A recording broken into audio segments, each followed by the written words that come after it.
Satnam, and welcome back to Wonderful Moon Centers for Women, right? You know, it's so wonderful. I was talking about this to someone, and we're talking about the influences of things in our life, and that this moon thing, you know, it's got a really amazing influence on the planet, and it's got a really amazing influence on us as women. And it cycles, right? Everything has cycles. It's like the moon is not up. We don't see it up 24 hours a day. But there's something totally mystical. We were taking a walk on the beach the other night, and it was right at sunset. Beautiful, amazing sunset. And we did a little sun gazing, and then all of a sudden, this magical little crescent of the moon came out. And it so overtook the sun, because the sun is bright and fabulous and amazing, but the moon is very mysterious, and she wants you to pay attention to her. So she just shows a little bit of herself, right, until it's full, and then it's like the impact is so amazing.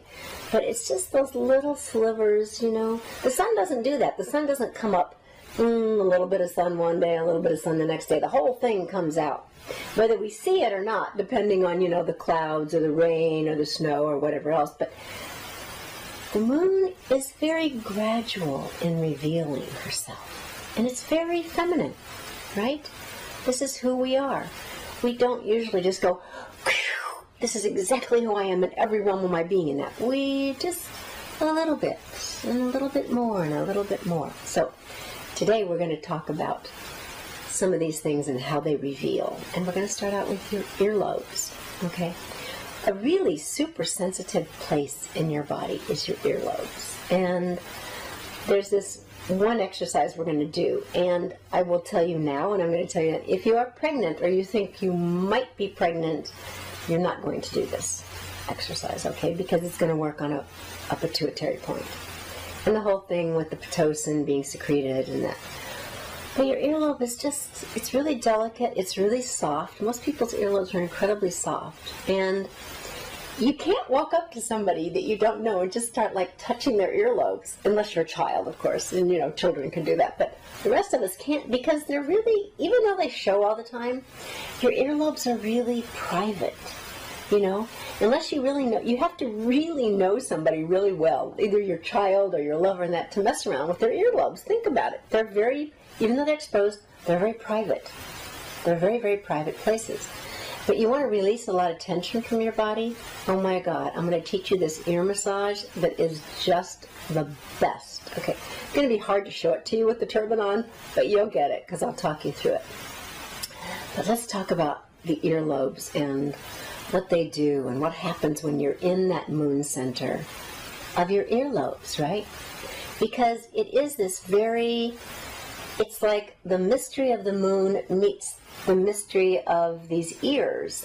And it, in the positive, you want to discuss your life. You want to talk about your life and what's happening in your life and what you wish was happening in your life and how you want that to happen, right? And when you're in the neutral, you want to talk about your values, and you want to live your values. You want to look at how your life is aligned with your values, and you want to make sure that they are the foundation. And the great thing about earlobes is that it comes up every 28 days, right?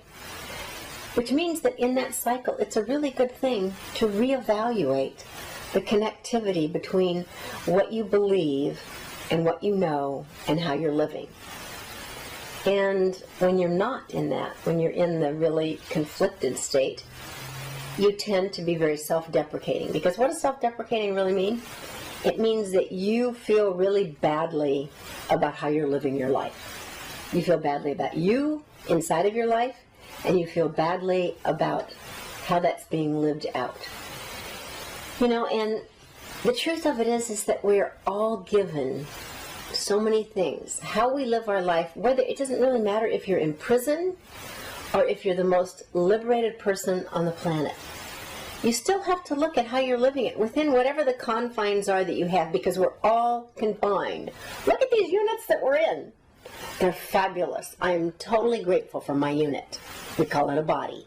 But the truth of it is your spirit is confined in this thing. Okay, so we look at it, and some people have really big houses, and some people have really small houses, and yet what's really confined is when your essence is confined, when your essence isn't lined up with how you're living your life. And the beautiful thing about this is, oh my God, when we're in the conflicted stage of our earlobes, we can be very funny. You know, you look at a lot of comedians, what do? They're very self-deprecating. You just want to say, you're stuck in your earlobes, right? Get out of your earlobes, pull on your earlobes. You're going to be going around teaching people these, you know, exercises. And the thing is that sometimes when people are self-deprecating, they're so funny. We miss the fact that they're in a really painful state. So laughter is a fabulous way of getting out of the state, but it's also sometimes a mask that we hide behind when we're in this, because your earlobes are really asking of you to look deeply. They're asking you to say, okay, because looking at the values of your life, it's not a cute little thing up here. It's really like, oh my God, you know, what am I doing? What am I really doing with my life? And is it what I thought I was going to do? You know how you ask kids, like, what do you want to be? And the boys all say, you know, I want to be a fireman, or I want to be a police officer, or I want to be, you know, this kind of a thing. And the girls, what do they want to be? They want to be a mommy, or they want to be, you know, a teacher, or they want to be... And then we look at what we evolve into, and sometimes we're making very conscious decisions about what it is that we want to present ourselves at in the world. And sometimes we just kind of let ourselves be like swooshed up on a shore, and, oh, well, this came up, so maybe I should do that. Oh, this came up, so maybe I should do that. And then you're just like wishing back and forth. And some people get to really high places just allowing that to happen. But in this center of your earlobes, it's about saying, are my gifts lined up with what I'm bringing forth in the world? Because this is a really, really important thing. The alignment of your values. Okay? So when we don't feel aligned to our values, what happens to us is that we want to get away from us. Okay?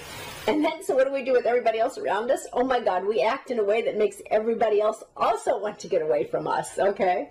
Because we just get really snarky and, you know, weird, because we're trying to push everybody away, because we don't want them to see who we really are. Because who we really are, we don't know who we really are. Because we're not willing to look at the disharmony. Once you look at the disharmony in your life, you can say, oh my God, that'd be too painful. But the truth of it is, avoiding it is what's really painful.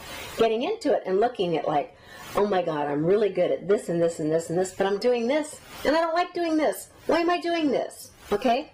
Why am I in this relationship? Why am I in a job that I don't love? You know, why have I done this? Why have I done that? And the great thing about this is that when you get to the neutral, it's not why, oh God, I should have done this. Oh, I'm so guilty about doing this. It's none of that. It's just you look at the why. It's not the why and then the story. It's the why. Why am I doing this?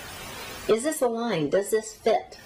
Could you imagine if trains were not connected to each other? You go around a corner and one of them just like go flying right off the track. And that's what happens to us. We even have words that say that. I'm off track. Right? So this is the moon center that you get to bring yourself on track. On track. Right? And this is on track with everything.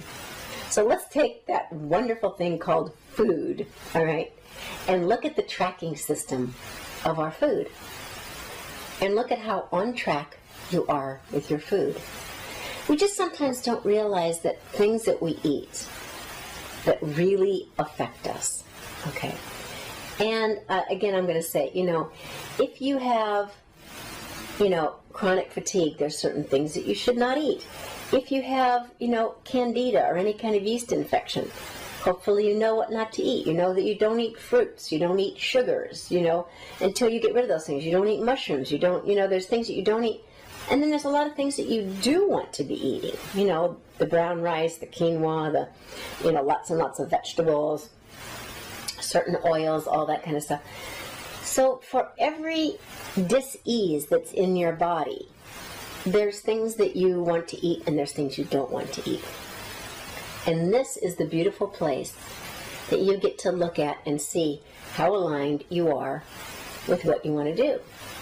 You know, there's this cleanse that I'm really partial to, because what it does, it's an 11-day cleanse, and it gets people to get into a very alkalized diet by doing this cleanse, okay?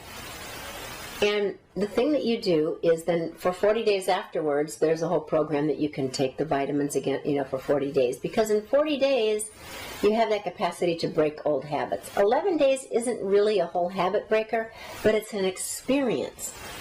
And I've had so many people that all of a sudden they do this cleanse and they're like, oh my God, I can see better, I can smell better, I can hear better. All of their senses, we do not know how much bad food choices clog. We think, oh, well, it just, you know, it clogs our heart, it clogs our intestines. Who cares? A little bit, you know, clogged plumbing. We can, you know, take some X-Lax or whatever it is and just, you know, get it out of there. But clogged minds and clogged senses make us make really dumb decisions. So I've had so many people go through this cleanse and they go through it and they love it. Okay. And it's not that cheap of a cleanse. It's not like, you know, go to Whole Foods, get a cleanse. It's like, you know, it's a real commitment. And it's a commitment to learning how to cook differently and eat differently. And you do it and you feel really good. And then so many people afterwards, they just, as soon as it's over, they go back to exactly the way that they were eating before. And you're like, oh my God, you were given this so that you would have an experience. And if you value this experience, then keep what you value in your life, okay? If you value fresh food, figure out how you can plant. They now have so many things. You can plant indoor gardens, right? Balcony gardens. Trust me, go and look on the web. There is so many wonderful things that you can do that with, so you can have more live, more fresh food. The whole slow movement, you know, whole slow eating, you know, food movement is so that you really slow down and eat locally and eat organically. You know, it's slow, organic, local. I can't tell you what the W is for. But, you know, that's the deal of it, is like, sit down, be with your food, you know. And a great thing to know is if you are not sitting down and being conscious with your food, then the thing is we can eat a lot more crap. Because it's like we're trying to get our brain and everything not to realize what this guy wants, that, you know, it can go through this, but this is not having a conscious connection to it. If you say that everything you're going to eat, you're going to be with it, do you realize I was like 60 before I ever heard of putting M&Ms in popcorn and melting them and eating them? I never heard of this. I never knew that this existed. And now I've been told by other people, oh yeah, you just put M&Ms in the hot popcorn and the chocolate melts all over it and you've got peanuts and popcorn. Oh my God, it's so good. And I thought, oh my God, I'm so blessed I didn't hear about this before, you know. I loved Cracker Jacks as a kid. I probably would have been a complete addict on this stuff. So sometimes you get saved from things not knowing about them until afterwards. And sometimes you just have to make a conscious decision. How much of you values this food that you're thinking of eating? And if you check in with your whole being, then you're starting to really work with your value system. You're starting to look at your value system, and you're starting to look at and be present and make decisions based on what's valuable to you. I mean, come on, people have safes and safety deposit boxes in banks to put the things that they value in a safe place. And yet, this thing, this unit, do we value that? This is the most important safety system that you have. And when you eat things that are funky, you clog up your safety warning devices. Okay, so these earlobes are all about giving you back your capacity to evaluate and to see what it is that your life rests on. Okay, so food value questions are, does it taste good? How good is it for me? Just to feel like there's, you know, a meter of like, 1 to 100. And you have to just, every time, just see this right up here at your third eye, between your ears, right? That's what the arc line is in our bodies, that light, that halo that you see on saints and gurus, you've got it too. So this, see that meter, 0 to 100, 100 being the best. Like this food that I want to eat. How much is my whole system going to value this? Is it going to empower me to do what it is that I need to do? Or is it going to make me groggy and tired and thick and dumb? Okay? So that's the food aspect. We're not even going to talk about any specific food here. I'm just going to say value. Evaluate your food choices. And it starts from when you make your shopping list. It doesn't start from when you start to put it in your mouth. What you decide to shop for and what you buy is what you will have around you. So make sure that when you make that shopping list, you do it from a value point of view. How valuable is this going to be for me? Not how much are my children going to terrorize me if I don't have this? How much is my partner going to whine if this isn't available? But how creative can I be so that I'm creating a greater value for my family? We have all these things now about do your family shopping here because we have the best value. I want you to look at the value and the quality of the food that you're making as an offering to yourself, to your family, to your friends. What is that? And start exchanging really wonderful recipes that you found that are like invaluable to you. Okay? Quick ones that are nutritious, whatever it is, value, right? The consciousness here of when you feel really self-deprecating and you start, just talking about, oh yeah, take a look at my turban today. I mean, can you believe this? It's like, whoa, what happened? I really had a bad turban day today, or just, you're just continuously like, going on about like, oh my God,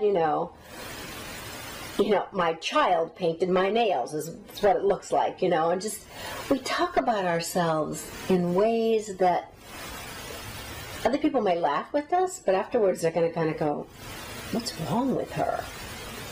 Why would she be talking like that? Or, God, I'm certainly glad she doesn't talk about me like that, but part of them is wondering, if you talk about yourself like that, are you going to talk about them like that? Oh, okay, they don't want to be talked about like that. So people start receding from your life because they don't want to be spoken about like that. And everybody makes everything in their life personal. It's about you, okay? So if you're being self-deprecating, I don't want that to be about me. I don't want you to do that to me, right? So great thing about self-deprecating is we're going to talk about some things you can do for your ears, all right? And the super simple one, and this is one you are not going to do if you think that you're pregnant, okay? You're going to grab hold of your earlobes, these fabulous little soft, wonderful things, and you're going to pull down on your ears. And you're really going to pull, okay? And you're going to breathe, and you're going to pull. And I want you to just close your eyes and really pull and breathe. Watch your breath. It's really hard to be self-deprecating if you're breathing deeply. Because when you're breathing deeply, you're connected to your spirit. So pull, pull, pull, pull, pull on those ears. Come on. Pull down like you mean it. And breathe really lovingly. Breathe sweetly. Then if you're having a hard time breathing, you're going to do a sipping breath. Okay, so you're just going to just do. And then exhale out your nose. Why are you doing a sipping breath? Because it helps to cool everything down. And self-deprecation is a really hot deal. Pull.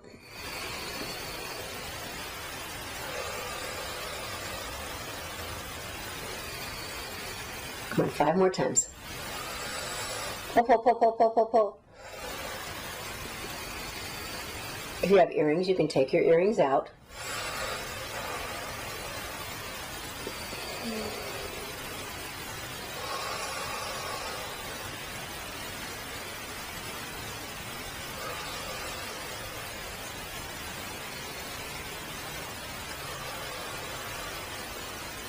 And exhale. Good. Okay. Your earlobes may go, oh my God, what happened? What it does is it helps to balance your pituitary, and it helps to secrete pitocin, because there's a point in the earlobes that really affect your pituitary really strongly.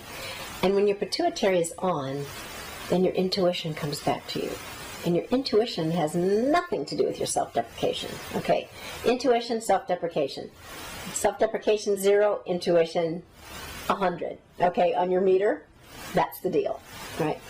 So another really great thing you can do is take your fingers, and I can't show you this one, but you're going to go on the outside from your earlobes all the way up your ears, and kind of hard. Massage the outside of your ears. Massage the outside of your ears. Okay, breathe and powerfully up around the ears. Massage, massage, massage, massage. Okay, come on, all the way from the earlobes, up around. Breathe while you're doing it. I only want you to do this like 3 or 4 times. Breathe, breathe, breathe, breathe, breathe, massage. Good. All right, one more thing to kind of free up this whole earlobe area. Go behind your ears. Some of you may love having your ears massaged and some may not, but they carry a lot of tension. Go right behind the ears and massage the whole area behind the ears and back down. Up behind the ears. Yes, good. Good, good, good. Behind the ears. Yay. Good. Massage it. Yes. Fabulous. Okay. All right. Good. Now, I'm going to teach you another exercise because what is this? Yes? No. Okay. Yes? No. All right. But this, what do we usually say? I don't know. But this, trying to bring your earlobes down to your shoulders, okay, just to help, it helps release a lot of tension in the neck, but it also gets the place that we shoulder everything and the earlobes, you know, really connected. So we're going to do hula with this because this gets your heart involved. And when your heart's involved, we really can't be self-deprecating because your heart means connection. Self-deprecation is about disconnect, right? So you're just going to just do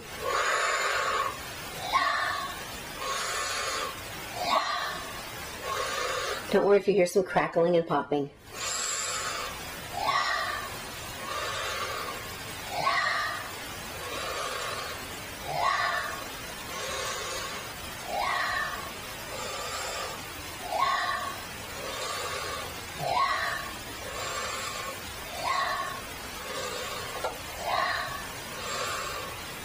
And inhale. You can do it for longer than that too. Inhale deeply. Inhale, inhale, inhale, inhale. Hold it. And exhale. All right, I'm giving you a bunch of exercises here because they're just coming through and I'm going, okay, you need these. So, shoulder shrugs, you can do both of them together, right? And where do you take them? Right up to your earlobes. And you can do opposite. Okay, just, you know, one at a time. So we're going to do like 30 seconds of each. And what I want you to do is O-breath and you're just going to just sit up, stand up, whatever. The great thing about this is you can do this when you're going to the bathroom. Okay, just...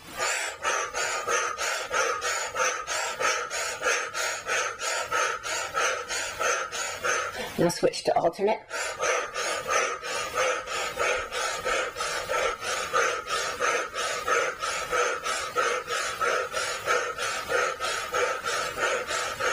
And inhale both of them. And exhale. Yay. Okay. The greatest thing that you want to do, and what all of these little exercises that I'm teaching you for, really, they're like interrupters.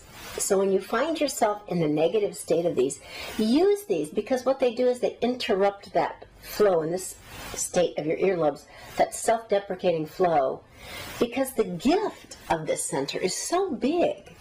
Okay? Once you really align yourself to your values, then you can be of service. Then you know how it is that you can give back to this planet. And, you know, by the end of this thing we call life, we want to be all used up. We want to have given everything that we possibly can. We want to be, you know, that amazingness of ourselves and what we were given. So that's who you are. You are that. And remember that. Remember that earlobes, you know, when you're in your earlobes, it's really to discuss the values of your life. When you're in that positive mind, you want to talk about with the people that you love. Perfect time to plan a family meeting. Perfect time to reevaluate your business, right? To make sure that your business is on track with what it is that your mission statement is. It's a perfect time in your life to create a mission statement for you, for your life, for your marriage, for your family. And a really great thing you can do is get your whole family around, however many people you have, whether it's just you and your partner or whether it's you and children, and create that mission statement for your life and who you are, who you are as a person on this planet and who you are as a unit. It's really important to have that. And, the great thing about a mission statement is it's a couple of sentences. You don't have to be a great writer to create one. And if you have no idea what a mission statement is, go online. Every single business now has a mission statement. When it says the about on people's website, go there. You'll get to see their mission statement. They all have them. Read some of them, and then use this as a time to create your mission statement so that you understand what your values are. Because this moon center, the greatness of this moon center is that you get to understand so that you can stand under your values.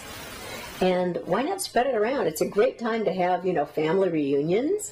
And, when you see this, you go, okay, at this point in time of every month, I'm in my earlobes, all right? So schedule your next family reunion then.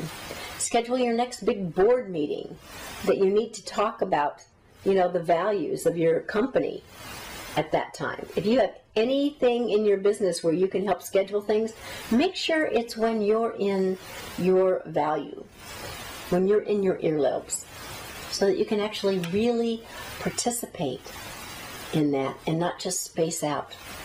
Because when we're not in the place where we're really encased and interested in our values, our tendency to space out is so much greater. When you're there, it's so much easier to go, oh, I really want to know what you stand for. I really want to know what this is really about. And sometimes you just start following a love, right? Someone the other day just took these great pictures, right? I walked in and I said, oh my God, that is really great. And I knew what it was because I had seen this piece of art.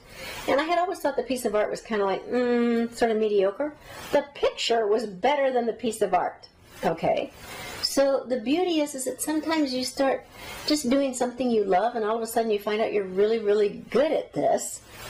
And this is one of your gifts that you get to give back to the world. That your value increases. Our values usually increase because other people tell us, you're beautiful, you're powerful, you're amazing, you're whatever. But do you tell yourself these things? Do you look at yourself and say, these are the things I value the most about myself? Okay, so do that. In this center, really write down, what do you value the most about yourself? You're incredible. Nobody else can be you.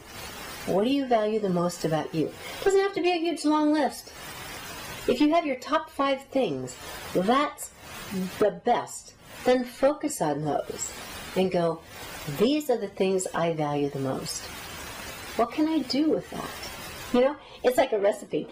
There's this woman who has this show on NPR on Saturday afternoons, and I sometimes call the sumptuous table or something like that.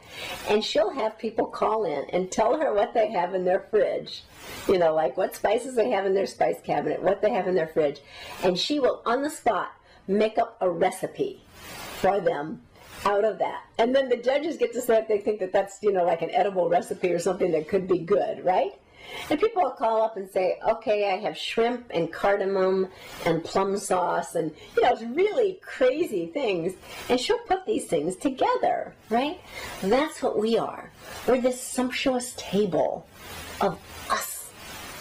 So once you get, what your gifts are, your top 10 values of you, you'll be able to go, oh my God, this is the recipe for my life. This is who I am. Okay. I remember telling my mother at, like 5 years old that I was going to start my own religious order. I can't say that I've totally done that, but I've certainly taken, the essence of these teachings and done things that other people haven't done with them. Because I feel it's so important for everyone to be empowered. Right? I want you to be the most valuable person that you can possibly be in this lifetime on this planet, right? And the only way you can do that is by unearthing your values.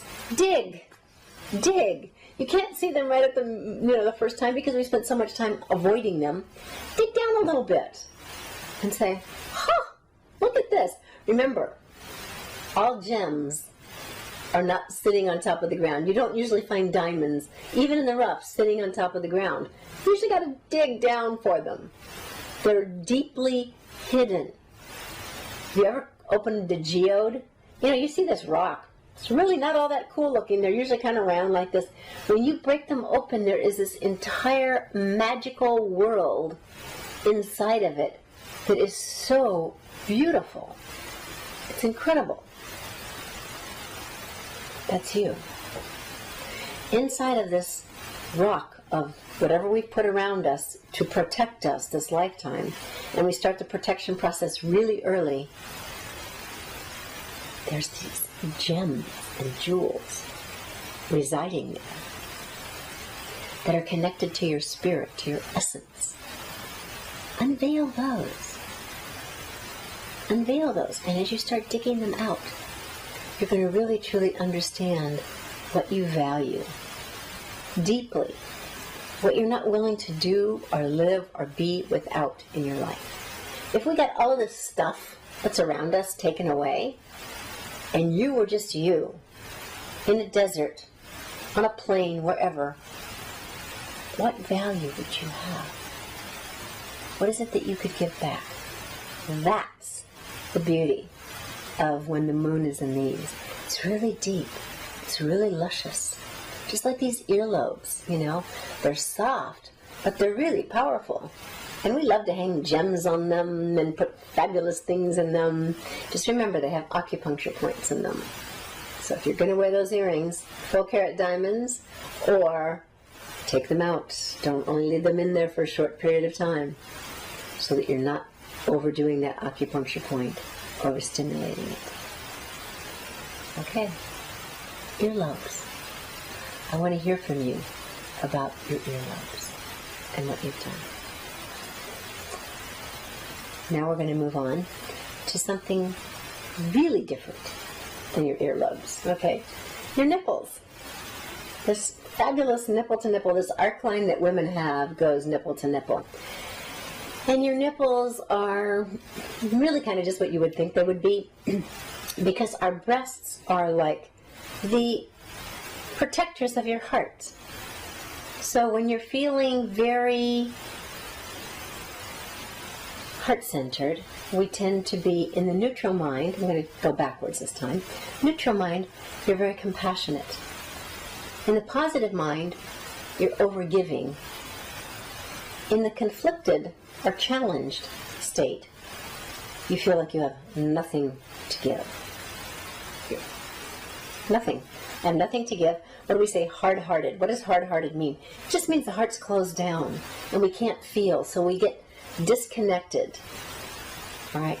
So who doesn't love to be around somebody who's overgiving? It's like, woohoo, yay, you know, yes, give to me clothes, give to me love, give to me whatever, and we're all just like, okay. But some of us are not that good at being receptors. You know, we're not that good at receiving. And this is a really important thing, okay, in this, is it has to flow. Love flows. Love's not stagnant. Love doesn't just go in one direction. I love you. I love you. You know, even when you're meditating on someone, right now I'm doing a lot of meditation on my daughter, who's having an extremely challenging time. And, you know, it's about, I'm loving her, I'm sending her radiant energy, I'm doing this whole thing, but it's coming back. You know, that whole cycle of love and energy creates a flow. If it's only one unidirectional, think about God, all right? What do we say? You want to connect with God? Call on God. Call God's name. Create that flow, right? God is always remembering us, but when we remember God, it creates a whole flow. It creates this, right, this vast flow. So these beautiful nipples, which we love the fact that we have breasts. I mean, if you're ever in LA, and maybe lots of other places in the world that I just don't know about, but you can see women taking their breasts out for walks. I mean, you can tell by the way that they're walking down the street that they're taking them out for walks. It's the way they're dressed, the way they're everything, and, you know, some of them have paid for them, and some of them have not. But it's a very funny sight. These breasts that we have, that come in all sizes and shapes, are meant the nipple is the most stimulating point, right? The nipple is where the arc line originates from. And when you're in that beautiful state of this heart center, in this moon center, it means that you tend to want to give. You tend to want, in knowing this, what's a really good thing to program for this day, have it be your day that you're giving back. Have it be your day, that you are, if you can do this, schedule your community service. Schedule the things that you do that you give back to your community. Schedule the time that, that you're going to do a lot of things for your family. If you're taking care of a parent, make it that's the day that you take them to their doctor's appointments, so that you feel like you're in the flow of this. That's what this is really about, this Moon Centers, is to tell you this stuff so that you can go, oh, when I get it, I could schedule this for this day because I would really be in that flow, so that our lives become more effortless, not more effortful, right? So that when you're in this very overgiving state, everybody around you when you're in the overgiving state is going to love being around you. You're going to want to cook for people. You're going to want to take care of them. You may massage them. You may do all their laundry for them. You may go over and visit somebody, that needs to be taken care of and take care of them. Instinctually, you will know. Okay. But having your chart will just give you the capacity to plan ahead to utilize the gifts. Okay. When you're overgiving in the positive, you're going to come home at the end of the day and be exhausted. Why? Because it was you were the doer. When you're in the neutral and you're really compassionate, you allow that to flow through, because empathy and sympathy, you're caught. Trust me, I know now. I've had so many people, going, oh, your mother and your child's going through this, oh, you must feel so bad, oh my God, oh my God, oh my God, oh my God, oh my God, and I'm just like, shh, stop. That's not what this is about, okay? This is about a journey into healing, okay? So when you're in the compassionate state, it's very different because you're very neutral and you see what needs to be done and you can do it. When you're sympathetic, you're bleeding from your heart, right? When you're empathetic, you're like, oh my God, they're having such a hard time. It's like, oh, I wish I could fix it, but, it's really not my thing, So empathy means that you feel for, sympathy means that you feel with, right? So neither one of them work. They don't work for you, they don't work for the person receiving it, because there's kind of a cloying energy to it. And it's like, I'm understanding why my daughter's not talking to anybody at this point in time, because she doesn't want to be getting this. She doesn't want all the people's stories that they want to tell you. I've stopped calling people that I think are going to tell me all of their stories about this stuff, and then they email them to me, and I'm like, oh my God, I didn't ask for your story about this. I don't need your story about this. I need to stay neutral and compassionate so that I can be a prayer and meditation conduit for my daughter. But we all have these times that we need this more than others, but we all need it all the time. And when you have the nipples, you get to really tune in to compassion. The other day I heard that the Dalai Lama doesn't need to meditate anymore, really. He meditates 2 hours a day on compassion. 2 hours a day on compassion. And when I tell people meditate for 11 minutes, they're like, I don't think I have 11 minutes, really? And the Dalai Lama can find 2 hours a day to meditate on compassion. Look at this man. His country was taken away from him. His people slaughtered. It's totally now become part of China. It's like there's no way this country's ever coming back. But somehow, by keeping that compassion, that underlying connection of that Buddhist, prayerful, meditative psyche is invading that country. The communists may own it on top, but that psyche of that prayer and that compassion is what's there. And that's going to seep up from the bottom, We talk about the seepage and toxins that go down come up in the, in the water. Also, all of the prayers in that seep down have a capacity to come back up and feed. So this center is amazing. You can feed the entire world through your compassionate nature. And when you're feeling stuck and hard-hearted and closed down and miserly, and, you know, we start saying mantras like, I don't have enough money, I can't do this because of this, I don't have enough, I don't have enough, I don't have enough, I don't have enough, I don't have enough, I don't have enough love, I don't have enough anything. Okay. You need to do something that will really get you out of this. Okay. Get you out of feeling the stuck, closed down thing. In my yoga classes, I see now one of the hardest things for people to do is all the exercises that open the heart and put that pressure on the nipples, because this is antithetical to this. Okay, to coming up and going back. Those exercises that allow us to open this heart, these nipples, these protectors of the heart. Right. So when you're feeling that, and how it comes out in us as women is we start getting really critical. We're critical of everybody and everything, and we have zero patience. Okay? Because when you're really critical, nothing is right. And it leads to very impatient responses, which then afterwards we usually have to go clean up, right? Have to apologize for. I'm sorry I said that to you. I wasn't in my right mind. Somebody told me the other day that I had sent her to this hairdresser, and this hairdresser I love. She does all natural. You know, you can go in there and there's no horrible smells in her place, and you know, you get your hair cut, you can get oil treatments, you can get, you know, hair colors, whatever it is that you want to get. She did an oil treatment on me, and I loved her so much.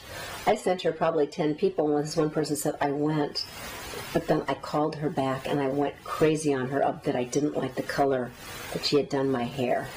She said, I don't think she'll ever see me again. I said, you can always tell her, I'm so sorry. I was PMSing, and I was just crazy, right? We have that PMS card now. We don't have to explain it anymore. We can tell people PMSing. But the truth of it is that sometimes we can say, I was just hard-heartening, you know, I was just having this completely, you know, really disconnected, you know, impatient, heartless day. And, you know, I am so sorry I didn't accept your gift to me, you know, of whatever it is, you know, coloring my hair, whatever. So we're going to do some things that are really important for clearing this area and for getting you back into your heart. And one of the big things is breathing, okay? Because when you really breathe powerfully, your lungs massage your heart. And it's a wonderful relationship. The lungs love the heart yearns for the lungs massage. I mean, think of how much. I have met a couple people that don't like to be massaged, but usually it's because they haven't been touched enough as a child. Most people love to be massaged because it means you get touched deeply and somebody tunes into your tension and they help to release that tension, right? Because the tension closes us down and we become this.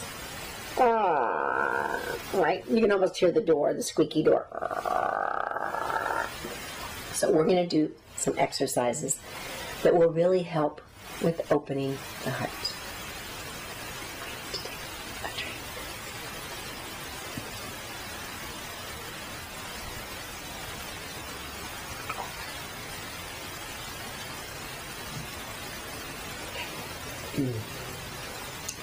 So the exercises for the heart, and there is so many of them, okay, but I'm just going to give you a couple that I found are really important. And the arms are going to go up, okay, at this angle, and then they're going to come back down. You're going to do this mudra because this is about wisdom, right? You're going to do the wisdom thing. But there's also meditations where you put your hands right in front of your nipples, and you have the hands here, and then there's another one that goes like this that's very much for, you know, getting this arc line readjusted. But this one you're going to do because it's going to put pressure on your heart. And it's also, you're just going to do an O breath, which is for connecting the heart, that vagus nerve, through the mind. Okay, so this is just, you're going to do, okay, and you're going to bring the hands down really powerfully. Okay, ready? I'm going to find out what happens to this in like 30 seconds. You're going to feel it, but we're going to do it for a little longer than that. Right? We're going to try to do this for 3 minutes. I know, oh my God, 3 minutes. Try it. Okay, ready? Close your eyes, look at your third eye, you know the motion. If you don't get it, look for a couple of times and then come right back down. So,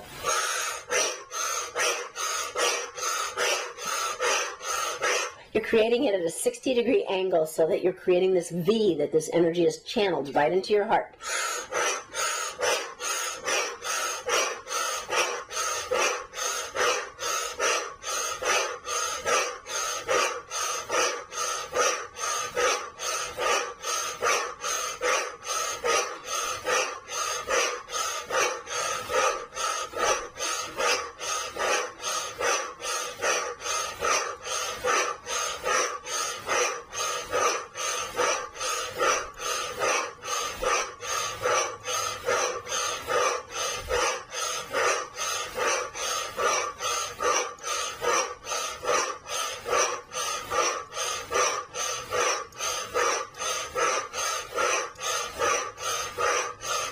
And inhale up. And exhale, hands over your heart. Good. I realize that wasn't 3 minutes, but it was enough to give you an experience, and you can always do it longer on your own. Okay? So this next exercise is really, really simple and really easy. Your thumbs are your ego. And we've probably said this before, but it never hurts to say it again. Ego. Great servant. Bad master. Okay? When your ego's in charge, your life is H-E-L-L, right? Yes. And it's not hello, kitty. It's really unfun. When your ego serves your spirit, it's really fabulous. So what happens with this is you take your thumb inside and you wrap the other fingers around. Jupiter, the wisdom, right? This, the magic touch finger. Saturn, okay? For that which strips you of all that is not the essence of your soul. When you're not organized and disciplined, which is Saturn's traits, you really are this, right? Okay, Sun. Okay, your sun finger is about healing, regeneration, all of the things that the sun gives us, the life force, right? Mercury. We all know what happens when Mercury goes retrograde. It's like, oh my God, all your appliances and your computer, everything starts going wacko. So Mercury is about communion, communication, connectivity. And you're wrapping all of that around this little fabulous ego. And you're going to just sit up and you're going to rotate your hands away from your heart, because this is like a heart cleaner. And you're going to do O breath again. And you're just going to just do.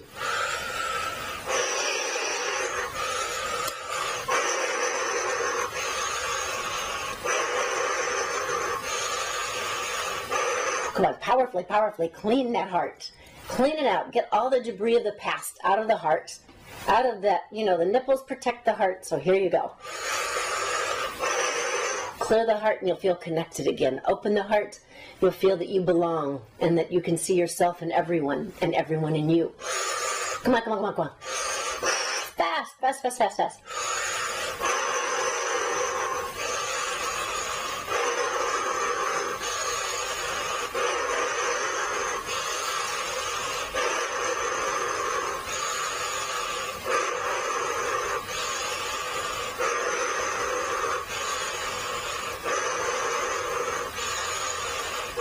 And inhale.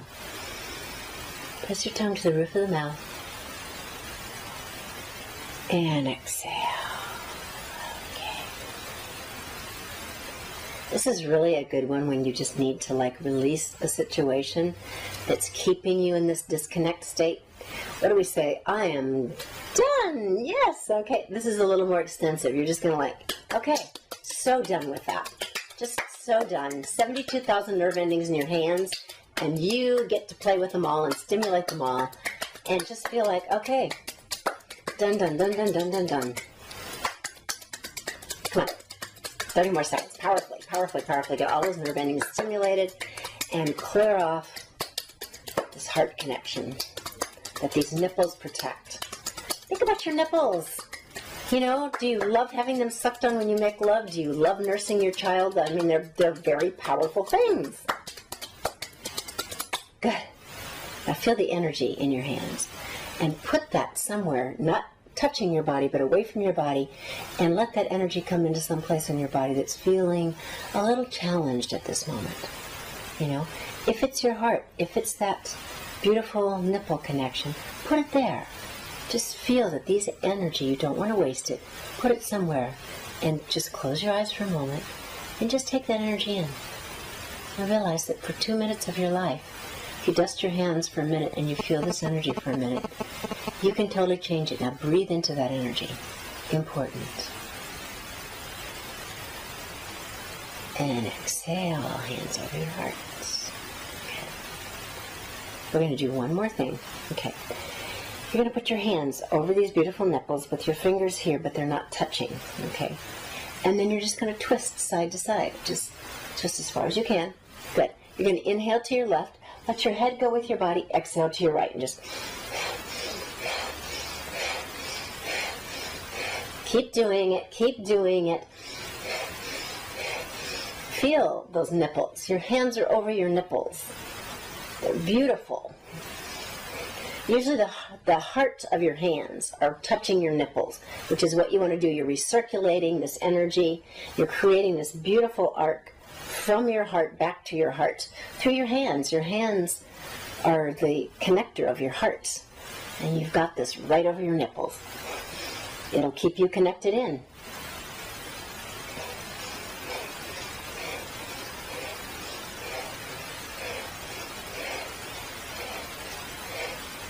And inhale. Inhale deeply. And exhale. Good. Yes. All right. I'm going to tell you about another one that's going to be a little challenging to show you here. But if you interlace your hands in this lock called Venus lock, the lock of love, kind of appropriate for this, right? Press your thumbs together. And then you're going to do this in the back. And if you bow with this, you bow in, and there's a chant.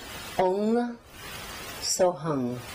Om is the creator in the process of creation. Sohung means I am thou. So if you do that and you bow forward, you're going to do Om Sohung. Inhale up. 2 more times I'm going to do it, and then you're going to do it on your own. I'll chant with you a few times. Om Sohung.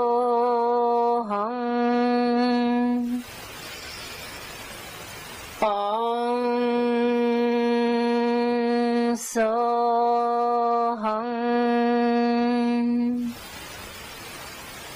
Om Sohung.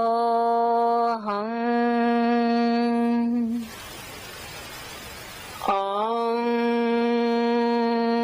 Sohung. And keep going. Om Sohung. Om Sohung.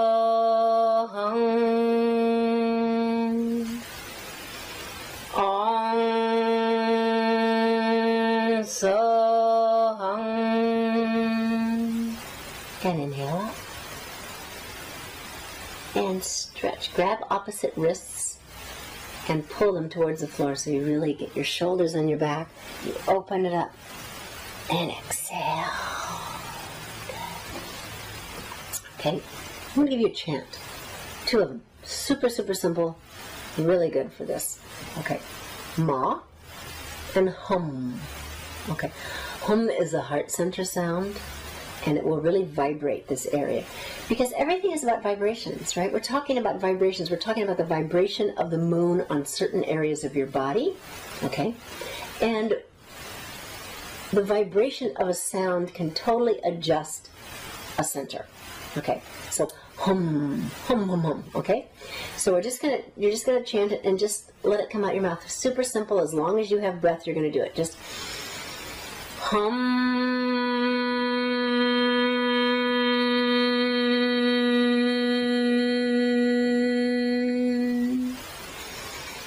Hum.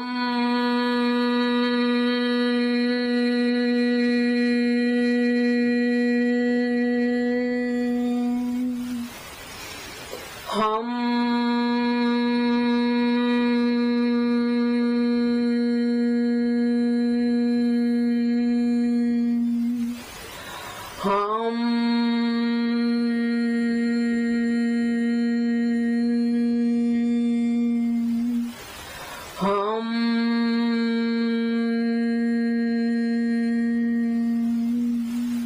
And inhale. And exhale. So there's a meditation that you just do 5 hums, and it's for getting rid of negative energy. Okay, so even if you do that, there's a certain mudra that goes with it, but do that, even if you do that in a very receptive mudra, just like this, right hand and left, just doing that. But if you're in your car, don't close your eyes, but you can still do it, and it will change the frequency of your pituitary, it will change the direction, it will change, it'll give you a frequency back. Okay, Ma. Ma is that infinite mother, that mama, mama, mama, right? So I'm going to show you 2 ways of doing Ma that can really take care of this. So you can do mama, mama, mama, mama, mama, mama, mama, mama,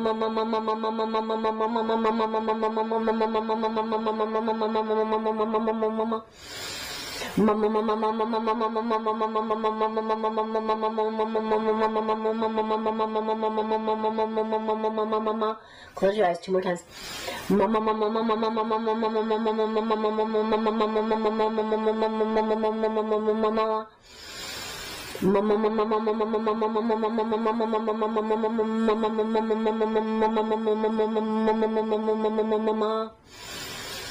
what that does, feel it, just feel it while I say this to you. It vibrates your whole face. It starts out with all these meridians in your lips, which are a lot that go through the lips, and vibrates your whole face. Exhale. Now we're just going to do it slow and long, and you're going to find out it slows everything down and helps you just kind of go, get your patience back. That one recalculates you. This one gives you your patience back. So you just do